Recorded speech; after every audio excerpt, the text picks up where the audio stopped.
Welcome to the Heat versus the World podcast. And now, stand up and make some noise for your host, Joel Jacob.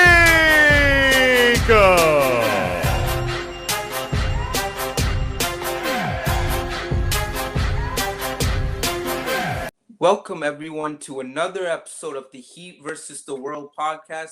I know it's been a while and we're back. So welcome to the podcast that's not for everyone. You got to be filled with that Heat culture in order to hear what we're talking about. So today we got guests as usual. First, we got Jimmy Buckets. Say what's up to the people, Jimmy.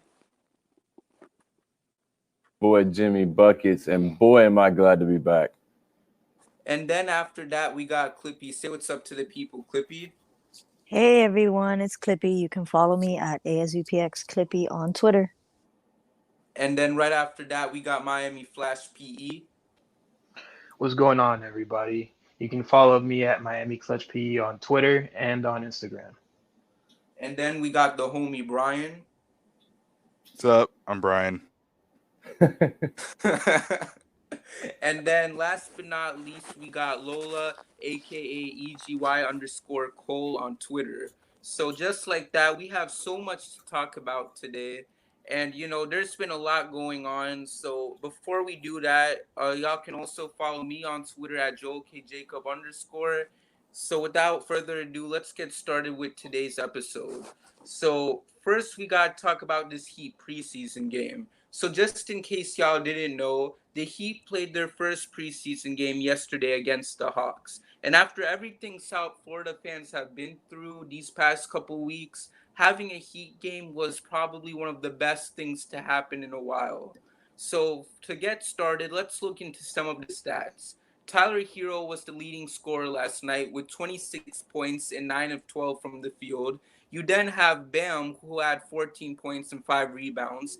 Max Strus, who also had 14 points and 4 threes. Duncan Robinson with 13 points and 4 threes. And then Caleb Martin with 11 points and 3 blocks. And then Kyle Lowry with 5 points and 7 assists.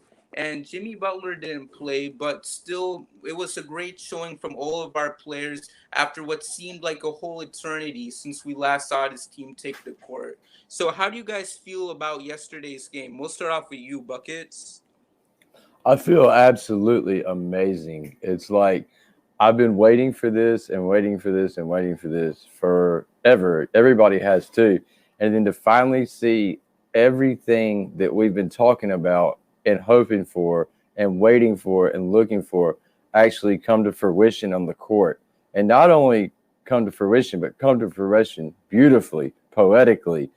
The way that we played last night in the short little time where we saw minus Jimmy, but we know what Jimmy brings. And that's just, Jimmy. And that's only I can't wait to see with Jimmy, but without Jimmy, it's just, I'm honestly at a loss for words right now. It's just, I'm happy. That would be all I can say.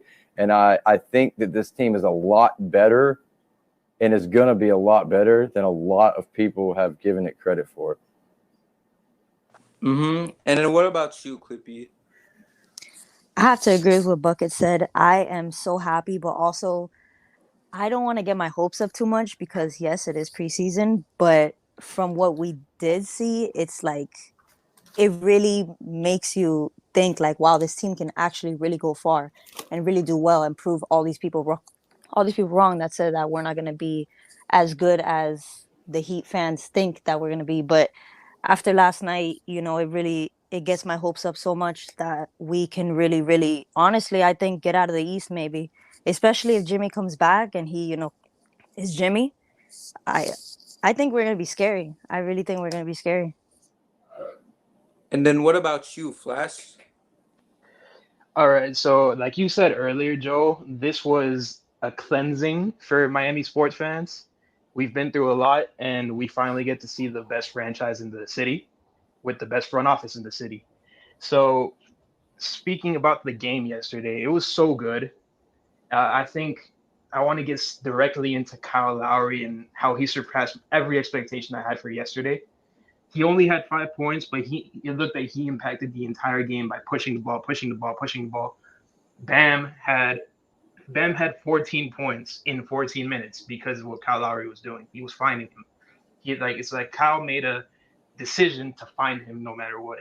And I think everybody else just fed off that. The little you saw PJ Tucker, he was guarding the ball great. He was doing everything, getting on the floor, knocking down the corner three, which we need.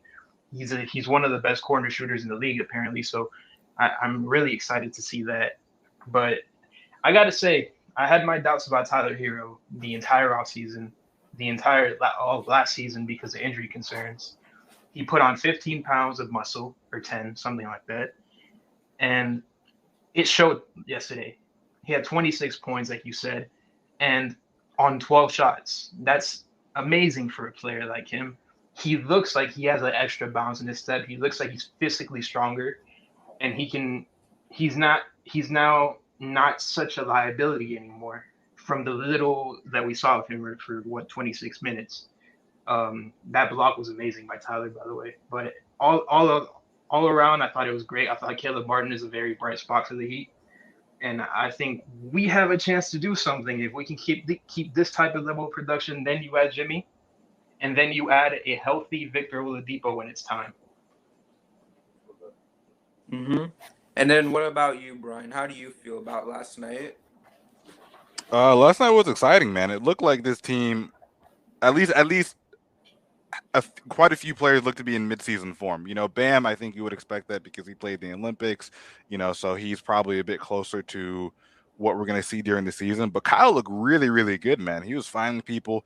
And I think it's really, really nice to see that this team has an actual point guard. The ball movement was fantastic. I don't think that they're going to keep up that pace the whole season, but if that ball movement is real and Kyle's going to be finding shooters and finding Bam specifically with ease, I think we're going to be seeing a much improved offense. We know that the defense is going to be top tier, right? I think coming into the season, the question was and always will be the offense. But just from last night, and I know I get it, first game preseason, blah blah blah, whatever. It looked really really smooth.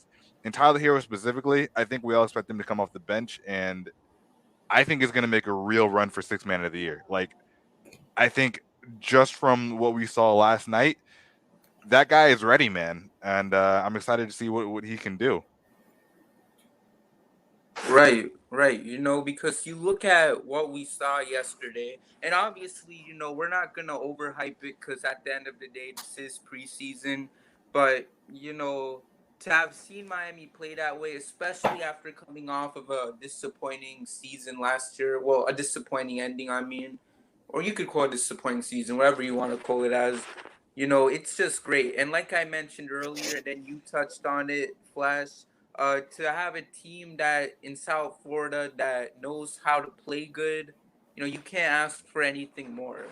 So with that in mind, like looking into all of this, let's now look into this team. So one thing that I want to look at is when we look at how this roster is shaped, which players are gonna have to play a pivotal role for the Heat's success, aside from the Heat's big three of Jimmy Butler, Bam Adebayo, and Kyle Lowry.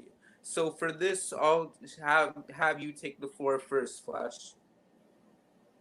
Right. So I've seen specifically in two players, I've seen this debate all over Twitter of what's more important for the Heat to succeed this season: a leap from Tyler Hero or a healthy Victor Oladipo.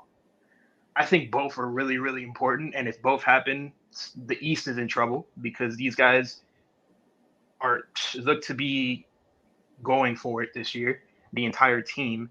But I would probably say if you really want to get over that hump and maybe compete with the top teams in the East, I would probably have Victor Oladipo. A healthy Victor Oladipo does that, and that's not a knock on Tyler. Tyler is really good yesterday. If he can keep it up, that answer might change soon. But I think that's the most important aspect of this whole roster in order for them to succeed. Right, and then what about you, Brian? I think that the key to the season is going to be that Bam Kyle Lowry connection. I mean, I really think that Bam has a chance to make another leap, because this is the first time in his career that he's had a true point guard. And when you have a super athletic center, super athletic and skilled center, I don't want to call it a shame that he hasn't had a guy like Kyle Lowry next to him, but I think there's definitely a lot of development and talent that we haven't seen yet, because he hasn't had a guy that can put him in the right spots. So I think that connection and seeing Bam's true ceiling with a guy like Kyle Lowry next to him is going to be a major key to what we see from this team. And then you, Clippy? Honestly, I think it's Tyler Hero. I think he needs to step up and he needs to do what he did last night. Maybe not every night, of course, but if he could stay consistent, I really think that we can be a better team because he can score the basketball. You know what I mean? He can produce and he looks good. If he could stay like that, I really think that we could be great. But seeing last season how he was super inconsistent, that kind of scares me a little bit. I'm not gonna lie. My thoughts about him are still not great. Last night I was like, okay, like one good game doesn't define everything, so he still has to, prove me wrong, prove a bunch of Heat fans wrong. But I think that if he steps up, we could be a really good team. And if Oladipo comes back, earlier than we expected, yeah, we're definitely going to be a threat because it looks like we want it. And if these players produce, I think we can get it too. Right, and what's your take, Buckets? Going back on what Flash was saying, I agree 100% with the whole Hero Oladipo thing. I think if Hero plays like Hero, like Daddy Hero last night, like I think the whole him having a kid has changed his mentality 100%, and now he has something to play for than just his girl and just himself and just his cereal and stuff. So, I feel like he's going to if he can take a big leap and everything else, like he played last night, and then Vic comes back and like I watched the interview with Tobin the other day when they sat down with Vic after the scrimmage and everything. We're talking to him, and Vic said that he was wobbling after that first surgery for like 2 years. He said that he couldn't even walk. He said that like he couldn't even get out of bed without wobbling. He had to correct himself all the time. And he said that this time the surgery is actually right. He said he feels better than he felt before. He's never felt this way. He's like, I'm ready. He's like, trust me, I'm ready. He's like, they messed me up. If Vic comes back healthy, then we have 7 legit starters. If we have Hero playing like Daddy Hero, and we have a healthy or 80% Victor Oladipo, healthy Victor Oladipo, we have 7 starters. And then my take was not a player. My take is our depth, our bench, which looked amazing last night. If we can have wings like Strus and then our pickup of Caleb Martin, which I think is brilliant, and that showed last night with his two-way versatility and everything. If we can have Strus and Martin backing up Jimmy on the wing, and then we have Morris looked a little shaky shooting, but that's just, him shooting last night. But he still played good. He's still Morris. He'll be fine. But him backing up Tucker, and then Dedmon, he was on the floor diving for balls. I mean, we have some depth. And Vincent played well too. I mean, it's just, I think we're scary, and I think it's not one player. My thing about us being successful will be all our bench players, our role players, our versatility, and our health, and just how everybody meshes. And I think it looks very promising.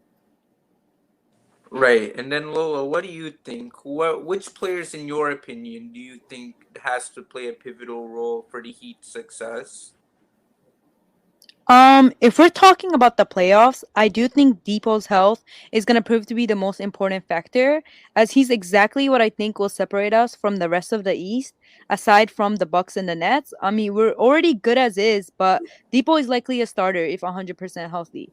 And we already saw how our defense transformed with him in the starting lineup, and this was when he wasn't even 100% healthy, in my opinion. So if he's healthy and is able to be as aggressive as he used to be, his offensive prowess will also be extremely important in the playoffs, like where we need multiple scoring options, especially against a team like the Bucks.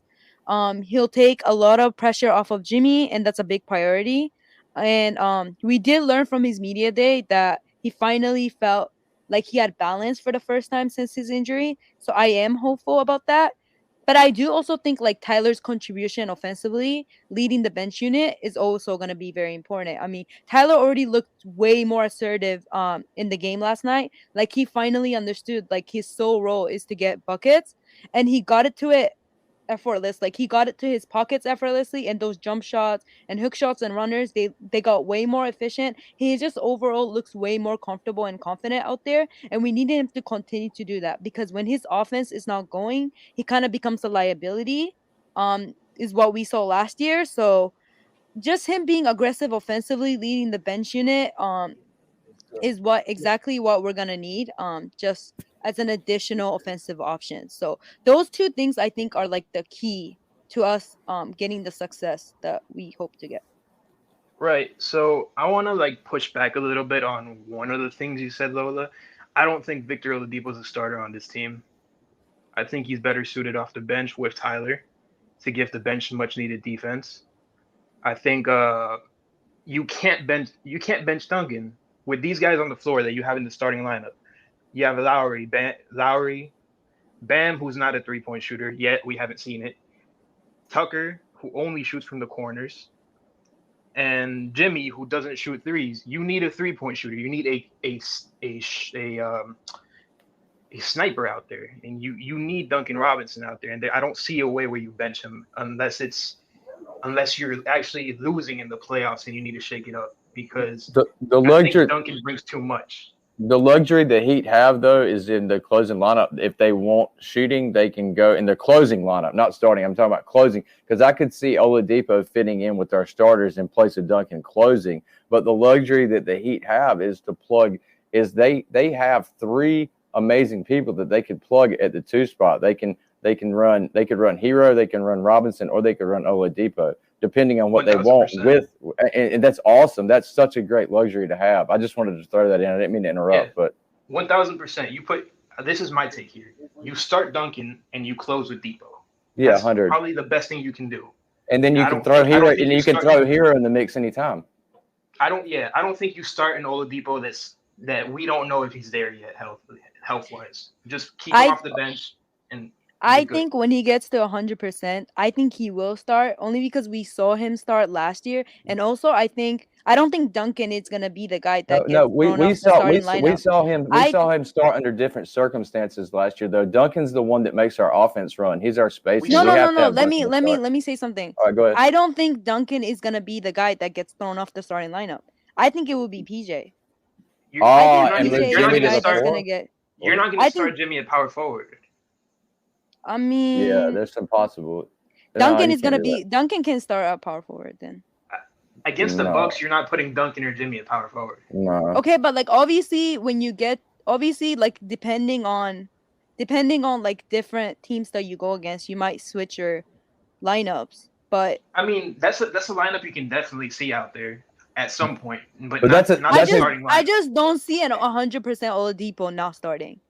Like, I just don't see it. I really think he will start. do it though, because you I don't think you can go I get that what small. you mean. I get what you mean. I don't think you can go that small how you suggested, and I don't think that you can bench Duncan at all. So you can't win there. You can't win starting Oladipo. I just don't see it right now. I mean, I get how Depot and Tyler make sense. Like I get that. Yeah, it's a perfect bench unit. I mean, if agree, Depot is okay with it, then I'm fine with that. But Depot's fine I was with just it. going off what happened last year when he did play. Last year, who did he start for? He started for Kendrick Nunn because we didn't have a point guard. Now we have a point guard. So the circumstances are different. And I think he might not start, but I would still like to see that lineup with him. He's gonna get minutes. He's gonna do a lot like he did last year in those like 4 games that we all thought was great. I think he's gonna do all that, but just coming off the bench next to Tyler and just playing good basketball. And I think he can do that for the bench. And I think that would be something that puts us over the hump. Regardless, we're deep. Like we're squad deep, and I like that. Very deep. Bucket said 7 starters, and he's not wrong. Right. Right. I mean, that's the thing I love about this team. There's a lot of names that I look at, and I just want to bring this up. I feel like we low-key hit on this in our last pod, but since it's been forever since we last did an episode, I'll bring this up. The fact that Lowry and Oladipo are on the same team, I mean, considering the fact that we were debating about getting only one of these guys, at the trade deadline. It's just amazing how we were able to pull all this off in the first place. And I'm honestly really Mhm. excited to see what this team can do when everybody is healthy. So, now that we've covered that, let's now focus on the bench rotation, because there's many ways in which this team can look when you look at the rotation overall. And we know Spo is a guy that likes to shake things up here and there. So what do you guys think about this bench rotation for the Heat and how it will look? We'll start off with you, Brian. Actually, I'm not a huge fan of the bench outside of Victor Oladipo. Like, I think that once Vic comes back, it's going to look a lot better. But I think that's kind of good because I think it allows Tyler to basically do whatever the hell he wants. Like, Tyler doesn't have to worry about deferring to Gabe Vincent or Max Strus or anyone else outside of Victor Oladipo. And again, like, you have a really strong starting five, so it kind of doesn't even really matter. Like, I think we're going to see a lot of staggering between, Kyle and Jimmy. So one of them is going to be riding with the bench anyway. But I think that being said, even though I don't think this is going to be, outside of Tyler Hero and Vic, the best bench, I think that you have guys who are capable of having at least neutral minutes. I think that Gabe Vincent, Max Strus, Caleb Martin, whenever he gets in, not the biggest fan of Markieff Morris, but Dwayne Dedman, I think that all of those guys are dudes that can, in their limited time, at least, not lose you a game while they're out there. So again, I don't think that we should be looking for massive things from that bench. They just essentially need to hold the fort. And I think that they're very capable of doing that. Right. What's your take, Clippy? I think our bench looks good. I went to the game last night and I saw Caleb Martin and he just completely blew my mind. I think he literally bleeds. He culture. I think he can come off the bench if he ever comes off the bench. And honestly, I think he can help us defensively. Morris, I'm also not a big fan. He looked really lost last night and kind of sloppy. But I think that our bench looks good. Max Strus can come off the bench and he could score the basketball. He's a great shooter, and I think he's like a undercover athletic guy because he can really move his feet on defense and he looks good. So I think he can come off the bench and help us as well. But once Oladipo comes back and Tyler Hero is with him, I think that our bench can really thrive because we need that. Our starters can't do everything, so I think our bench is going to play a vital role in getting us some wins. Right. And I just want to talk about Markieff Morris real quick, because I love how everyone said that he kind of looked like James Johnson, which I low-key kind of He agreed with. did. I was kind He of. Yeah. I did. thought it was him. I'm not Body gonna wise, lie. I yeah. thought Like I thought it Yeah, was. James Johnson. bro.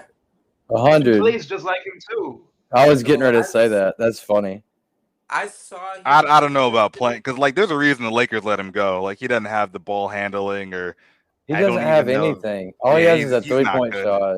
He's not Like, good. He's yeah, really there's Barely even that though. no. Hey, that's Mo Harkless V2.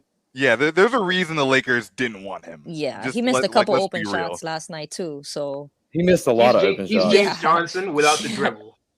glorifying Yeah. James Johnson. And the roundhouse kicks. Jesus, like Yeah, true. this dude, And you're so passing. right, Joe. He He's looks not just good. like him. Yeah. Because I see Markieff Morris on the court, and I immediately feel like it's 2019 watching James Johnson take the floor And for us. he has the undershirt too that James Yeah. Johnson had. So like Oh it's my even worse. God, Jesus, and the tats. Well, Oh they're man. both gonna have the legacy of not being with the team for very long. So Damn. Well, is his contract tradable at deadline? Is it trade friendly? Because it's a minimum, I well, think. It's a minimum deal. Well, I think our biggest weakness is at the 4 because that's just me. I think our biggest weakness is at the 4. I mean, we have Tucker who comes in, that's fine. He can hit his threes, he can play defense, but who's going to back him up? Markieff Morris? And then who's going to back him up? KZ Okpala? No. I mean, like, I think that is a gaping hole. And I think everything else is sound. I think we have the best backcourt off the bench in the league once Vic is healthy with Hero and Vic. I mean, that's a given. And then Max Strus and Caleb Martin look amazing, and they can fill our wing needs. And I feel confident after seeing Caleb Martin. I've followed him before.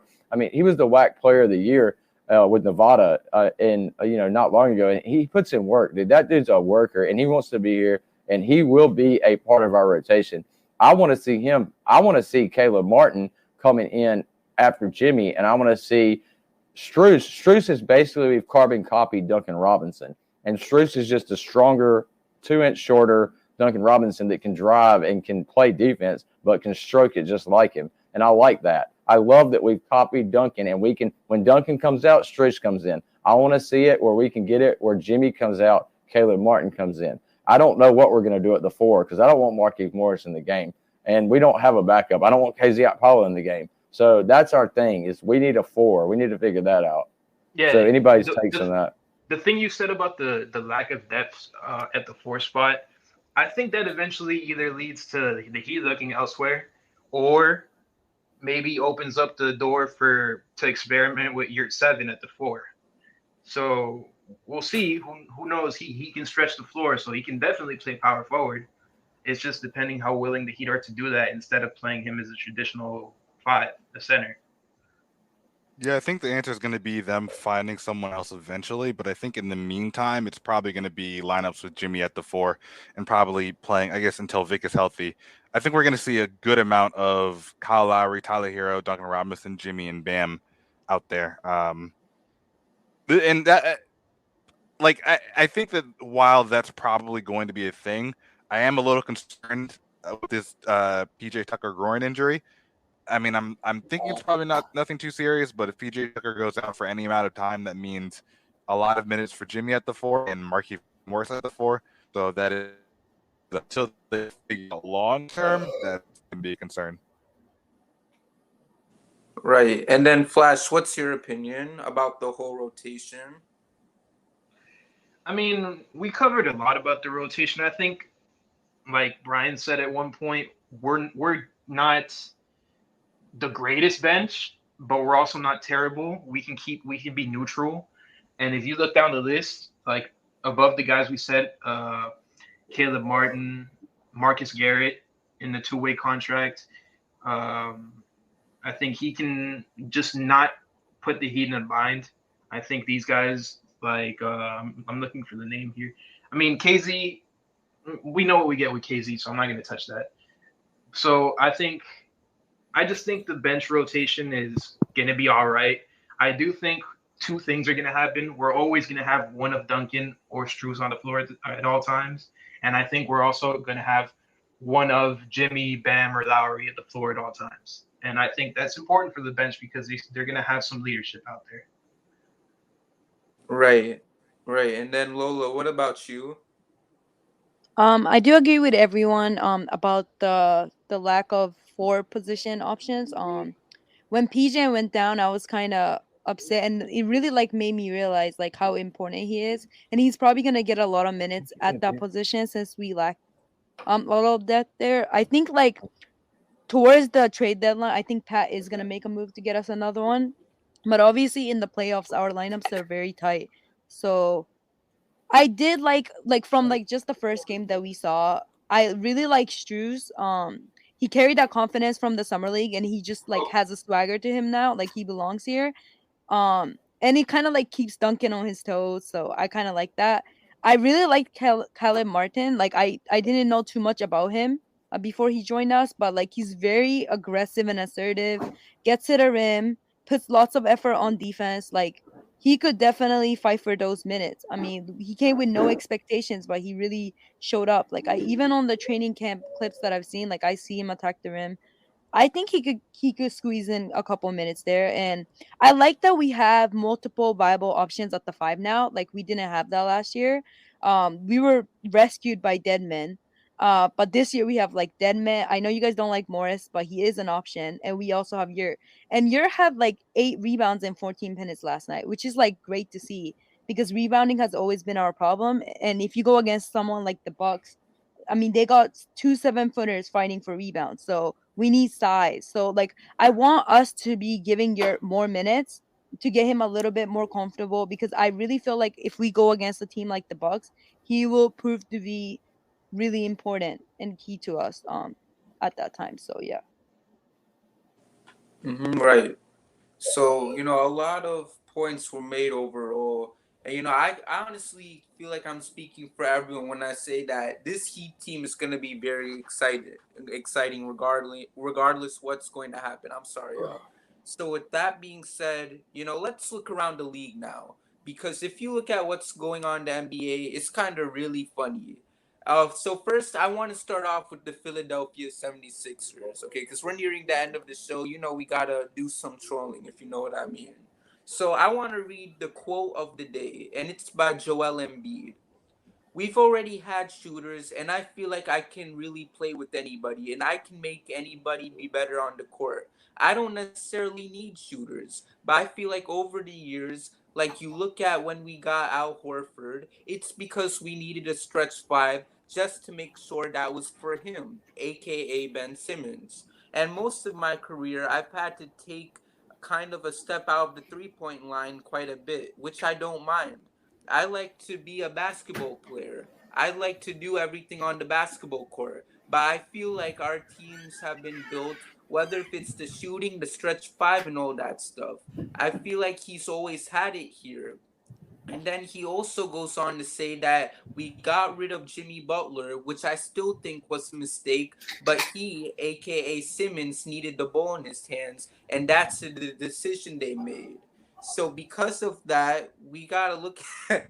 So when you look at all this, it's very obvious what the Sixers are looking like right now. And I know Flash, you've been the one very excited to roast, but I know Clippy, specifically you are the one that wants to go after the 76ers. So I'm going to give you the floor first, if you don't mind.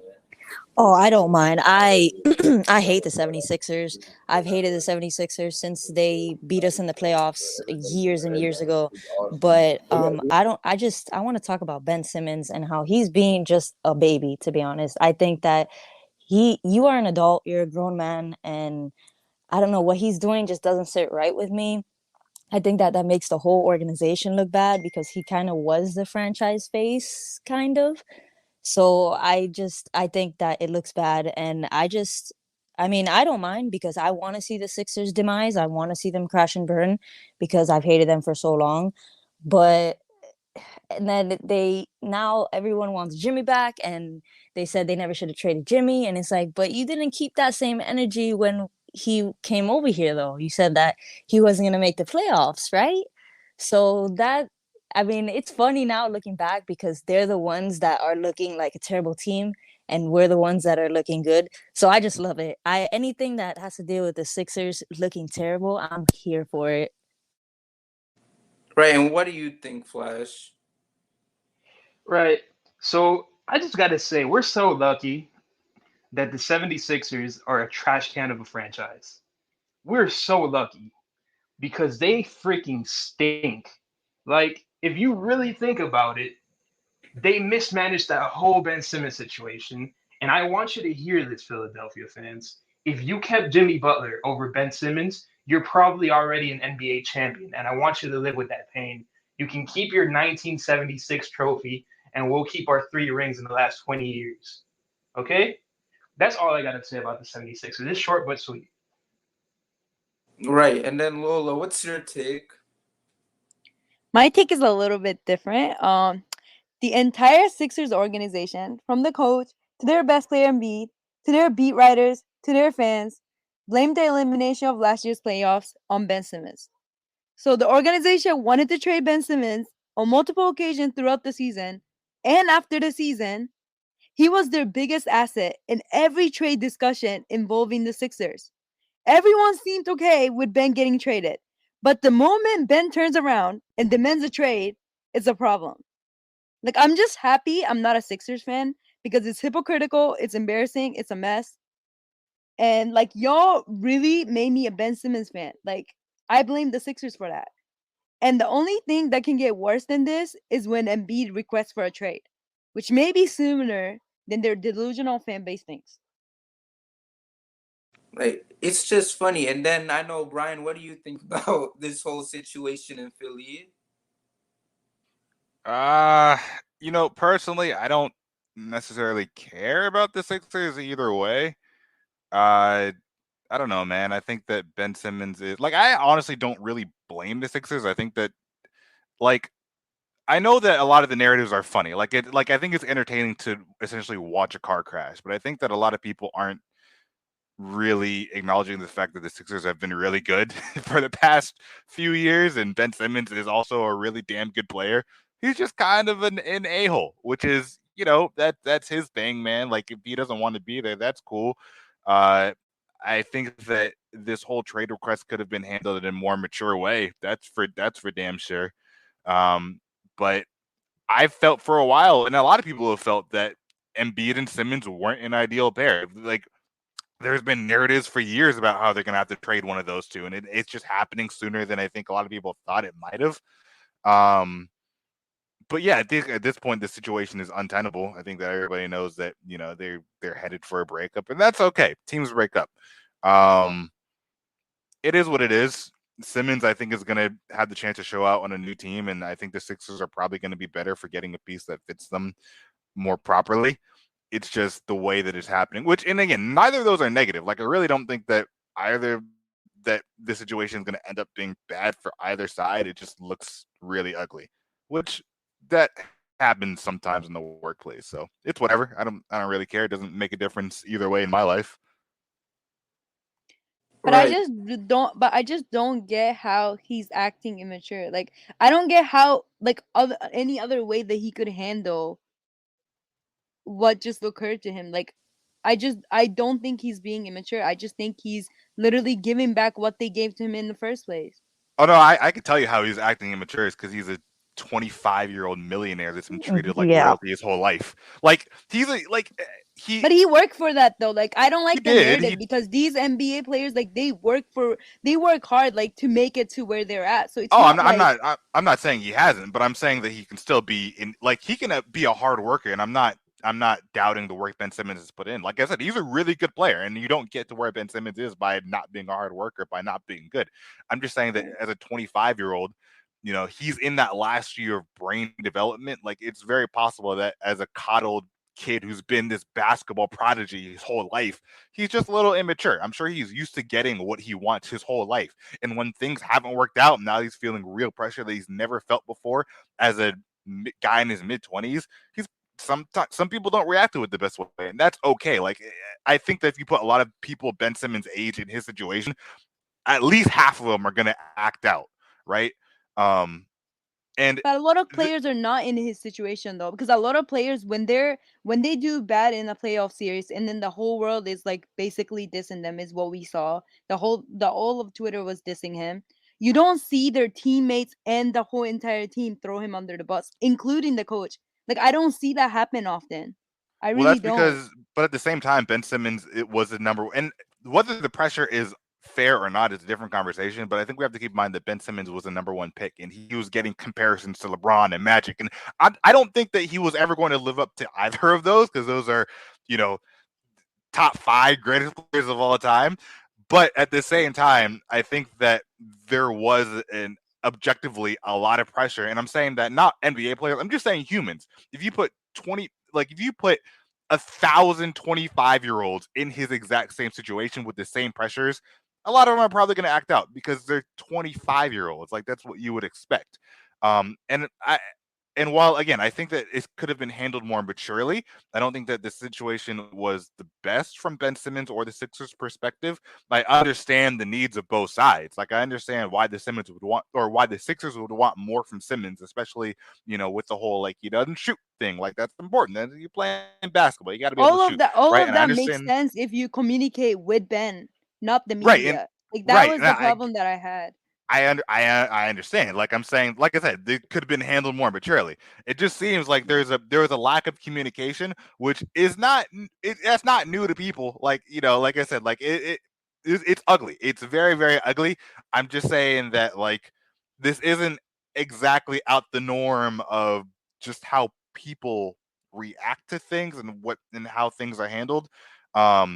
And I think, like I said, I think it's going to end up fine for both sides. It's just really ugly. And I think that both sides have valid arguments for why they're upset. And this is why they break up. Like, sometimes the situation just doesn't work out, and that's okay. Like, I don't think anybody needs to look at the Sixers and be like, well, y'all suck for your reasoning, or look at Simmons and say, y'all suck for your reasoning. Like they both just don't want to But I be feel like together. at this point, like, yeah, and that's fine. But at this point, it's like Ben has no control on whether he can be like whether he can leave or not. Like, it's up to them to separate. So Yeah, he's under he's contract. literally just waiting at this point. Yeah. Yeah, he's under contract. So it is what it is, and they're gonna trade him. I don't think that either they're gonna trade him or he's gonna be willing to give up his whole salary for the year. So we'll see what happens. It's ugly. It's really really ugly. There is obviously some failed communication, a lot of immaturity, but it's not without reason. And I think that the reasons in a vacuum are fair. I just think that what they did about those reasons, how they acted upon, Right. their The way they gripes could handle have the been handled situation. better. Yeah, but Right. like I said, they'll be fine. They'll be fine. Both sides. Right. Right, and I mean, this just goes to show how great of an organization Miami is, because we've never seen this type of situation that's just so weird, with any All Stars of our own, and now I want to focus on, like, we get Kyle Lowry, and there's a specific fan base who's just obsessed with the Heat now, like you can't post a picture of Kyle Lowry eating a sandwich without this specific fan base tweeting about how he was eating sandwiches in Toronto. Why wasn't we tweeting about that when he was doing it there? And that's none other than Raptors fans and all that other stuff. I mean, even Brady Hawk from Five Reasons couldn't post a highlight of him without getting heat from these fans. And I know, Flash, you were the one that was really pushing for this roast session. So now the floor is all yours. Right. So my main beef with Raptors fans isn't even about Kyle Lowry. I've seen how you've been treating Goran Dragic. You guys are trash. That's like spitting on a puppy. Like, you're treating the probably one of the best human beings on earth like trash just because I have no reason, because he doesn't want to be in your trash ass country.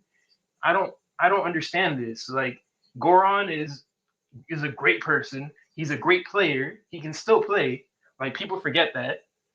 But I just don't understand the hate for Goran Dragic just because we have Kyle Lowry now. Now you have to take it out on us because you lost your best player, because you lost your franchise guy. And he right now he'd be the best player on your team. So I don't really understand why you treat the guy like this. And and about Kyle Lowry, like, Brady Hawk is such a nice guy, and you come at him for posting a highlight. Bro, get a job. What the hell is wrong with you guys? Like, you just need to understand that if we see him doing something, you're gonna post about it. That's how media works. I don't understand Raptors fans getting all like bent out of shape. I don't understand how Raptors fans operate though. That's basically all what I have. The last message I have for those guys is just go kick rocks. Right. And before we continue, I'd like to say that the thoughts and opinions of our members of the Heat vs. the World podcast does not reflect our overall beliefs. So shout outs to everyone in Canada that's not toxic. Y'all know who you are. Shout outs to you, y'all the homies. And yeah, we don't think y'all a trash behind country. And so yeah, shout outs to y'all, Canada. So next one. So we have so next to go up we have our Canadian, our favorite Canadian on the pod, Lola.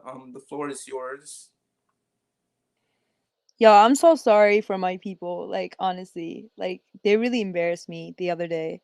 Like, I don't know why they can't mind their own business. Like, the only thing I will say is, like, I really just need Raptors fans to tread very lightly on their commentary regarding Dragic. Like, tread lightly, because we don't play when it comes to Goran. Like, we really don't. And y'all already said enough. Like, treat Dragic with the same respect we treat Kyle. Like, it's really not that hard. Like, y'all stay dissing us as a fan base, but like, look what y'all are doing. Like, the way y'all treat these players that are on your team is just ridiculous. And then there was like this picture going around of Precious, and they were like tweeting about how he's happier in Toronto, and the man wasn't even smiling. Like there was no grin. He looked miserable. Like really, like I just need them to do better. I just need them to focus on themselves. They look like they're still rebuilding. I mean, like their future, like I don't even know if they're gonna make the playoffs. Just like focus on y'all, because we got big things on our side. Like that's all I gotta say. Right. Then Clippy. Honestly, I'm not gonna defend Toronto here, but I think that they're just hurt. You know what I mean? It's kind of like a when we lost Dwayne Wade situation. That was their franchise player. You know what I mean? And the whole city of Toronto loved him. So I feel like they're just doing things out of hurt, which that's fine. I mean, it's funny, but at the same time, I feel like we've kind of been there, except not to that extent. But there obviously was people that did that when Dwayne Wade left.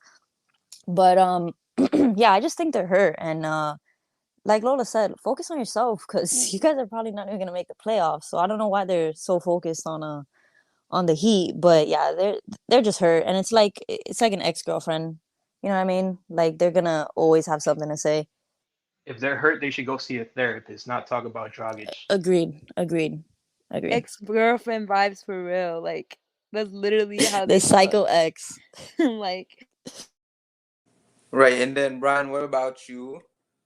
I just want to say first off, Canada, we don't think you're trash. Listen, y'all got free healthcare. Y'all, your people are vaccinated. You got a lot of I nature. do. Your people are objectively happier than people in the United States. So, listen, Yes, y'all have sir. done that. That's not even to get into all the other stuff that y'all have objectively done better than us in the past few years. This is strictly basketball. Just want to put that out there. Canada, y'all are great. Yes. Throw me some of that free healthcare, please. I need that. I need Yeah. that.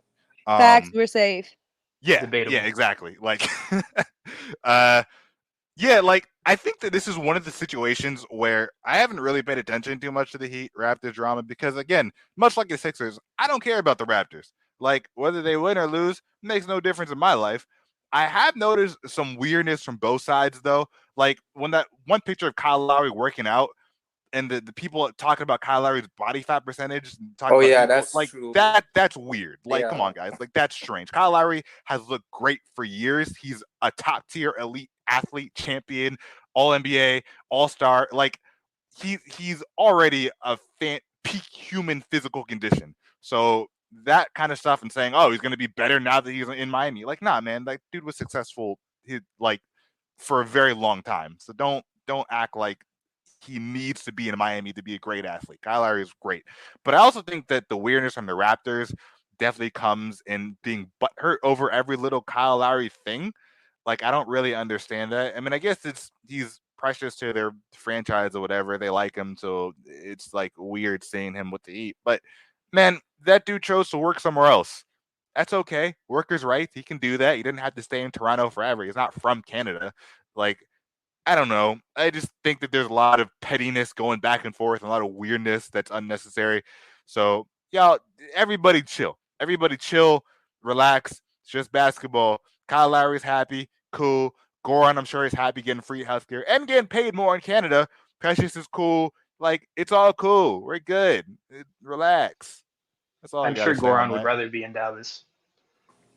Right. And that's fine, and that's fine. Like they're mad that a 30 something year old does not want to be on a rebuild team. Like that's not something that's just normal. Like nobody at that age that wants to win a championship wants to be in a rebuild team.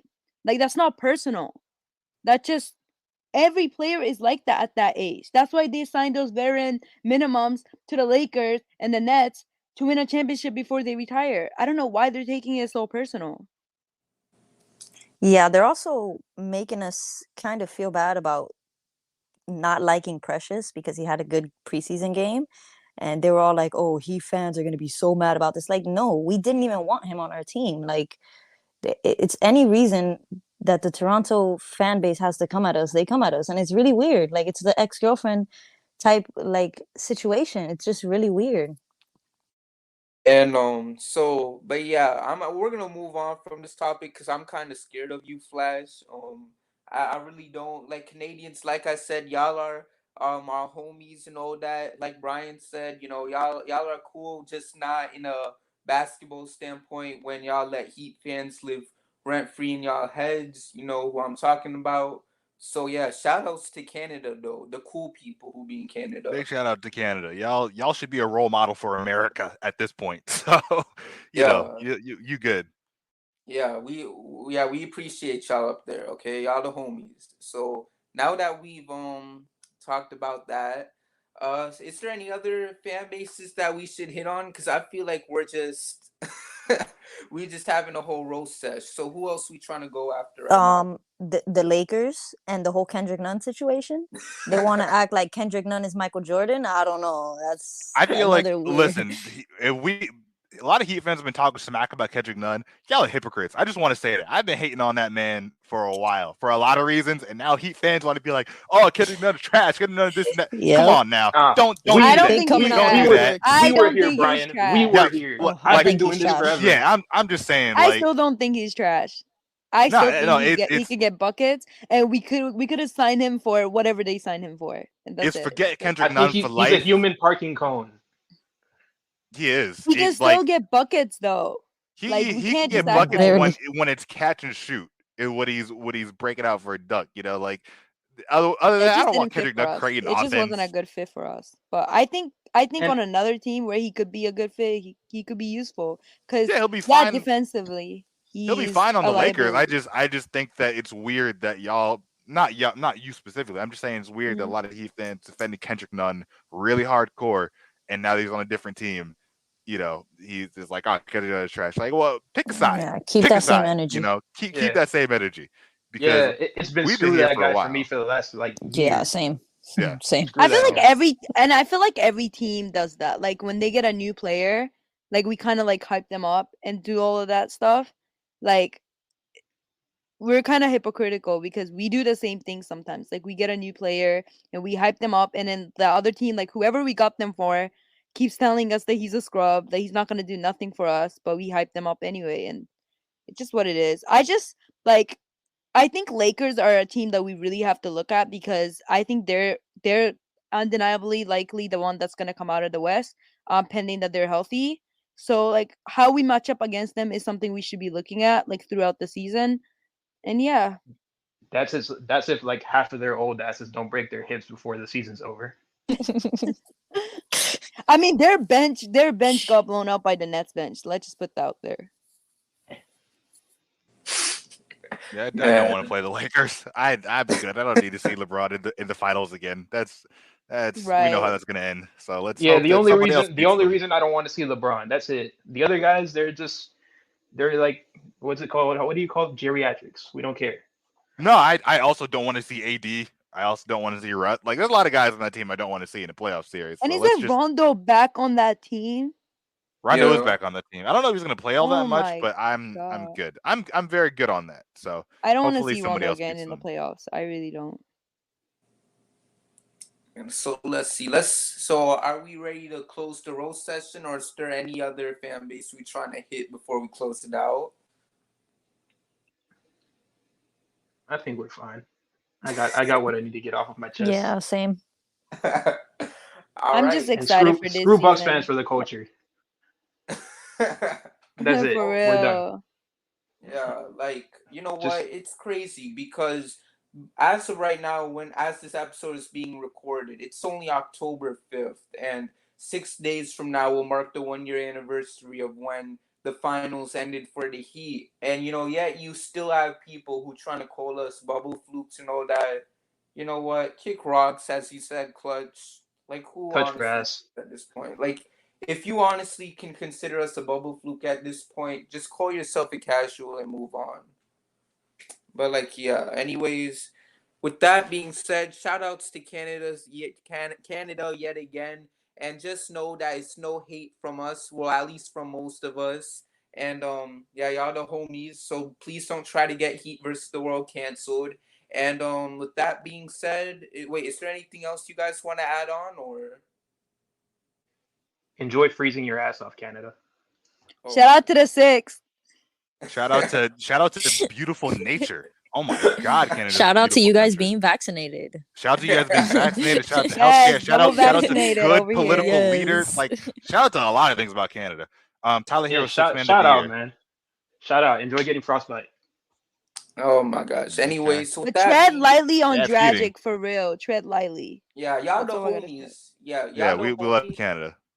Yeah, like we cool with you guys. Just lay off the Kyle Lowry obsession with the Heat and all that, and we can be homies. So, with that being said, thank you all for tuning in to this episode of the Heat vs. the World podcast. You can follow us on Twitter and Instagram at HVTW Podcast, and we'll see you guys next time with a brand new episode. We out. Thank you for listening, and we'll see you next time with a brand new episode of the Heat versus the World podcast.